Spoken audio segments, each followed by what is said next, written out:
Hey YouTube, Dawson Rider here with my review of the Deluxe Raptorax from Power Rangers Dino Force Brave. I always stutter at the beginning because I'm trying to remember what to call it. So yes, this is also from the Korean-made Kyoryuger sequel, which uses the Power Rangers name. It's kind of confusing.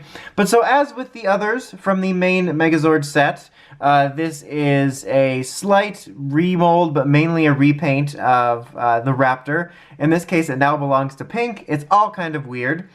Just to start off with, before I forget, it does include its corresponding Zyudenchi. I'm going to get this out of here so it doesn't steal focus. So there you have it. It's pink and white, and I really do like the color scheme of these. And you can see the little picture there of the Raptor with the little tail on the end. I think that the little symbols are a bit lazy. They're just really something splattered over it, but you do get the Brave in and out effects and stuff like that.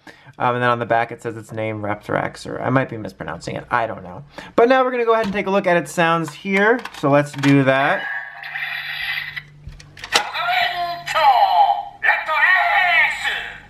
Close enough.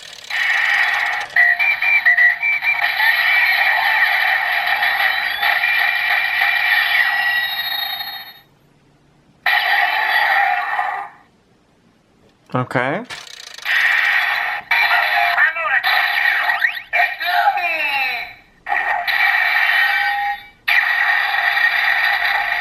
So there's the standard attack noise, and now we can also do two. I got Cannon Tira, who's our default secondary one.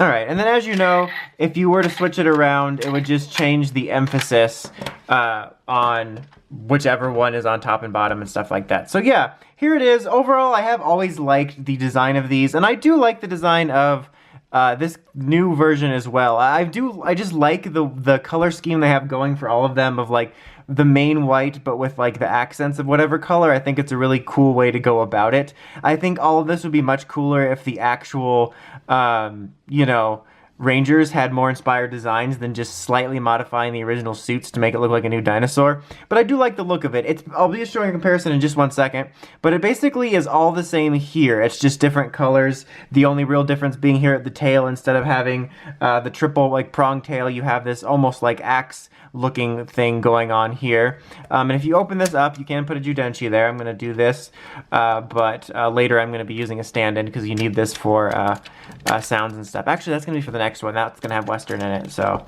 maybe not. Maybe not for this one. For the next one. Okay, so when you put this in, press the button here, that just opens up to basically be the triple prong tail effect, except it has this around it, which is kind of a shame. I get it was a pretty clever way of saving money, but it would have been neat if something actually were to happen with this. I don't know exactly what.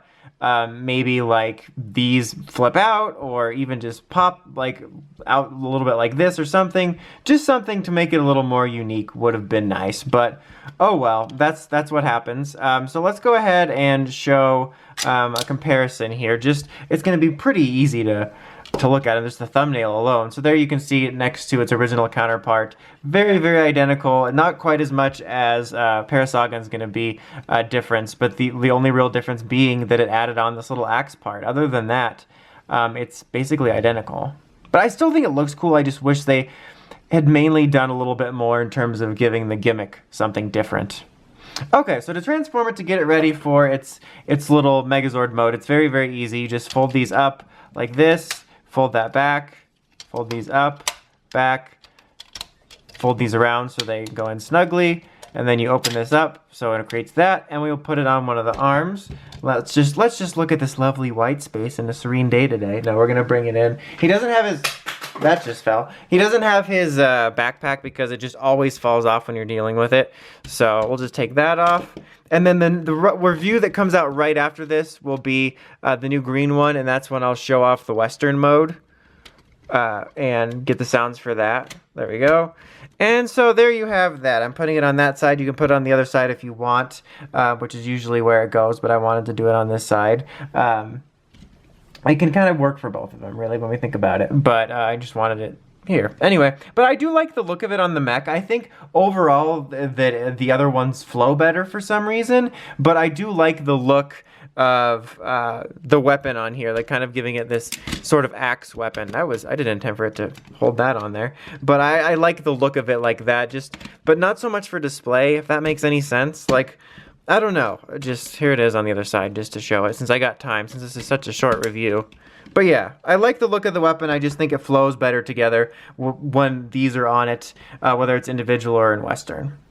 But overall, if you really like these and you really like the design, I can recommend checking it out if you can find a good price, but it's certainly not an absolute must-have since there's not a whole lot of changes to it. But if you find this neat like I do, I don't think you'll be that disappointed, as you probably know what you're getting yourself into. Anyway, until next time, make sure to check out the Crazy Podcast at writersbraindramas.com, and of course, don't forget to like, comment, subscribe. Till next time, Dawson Ryder, signing out.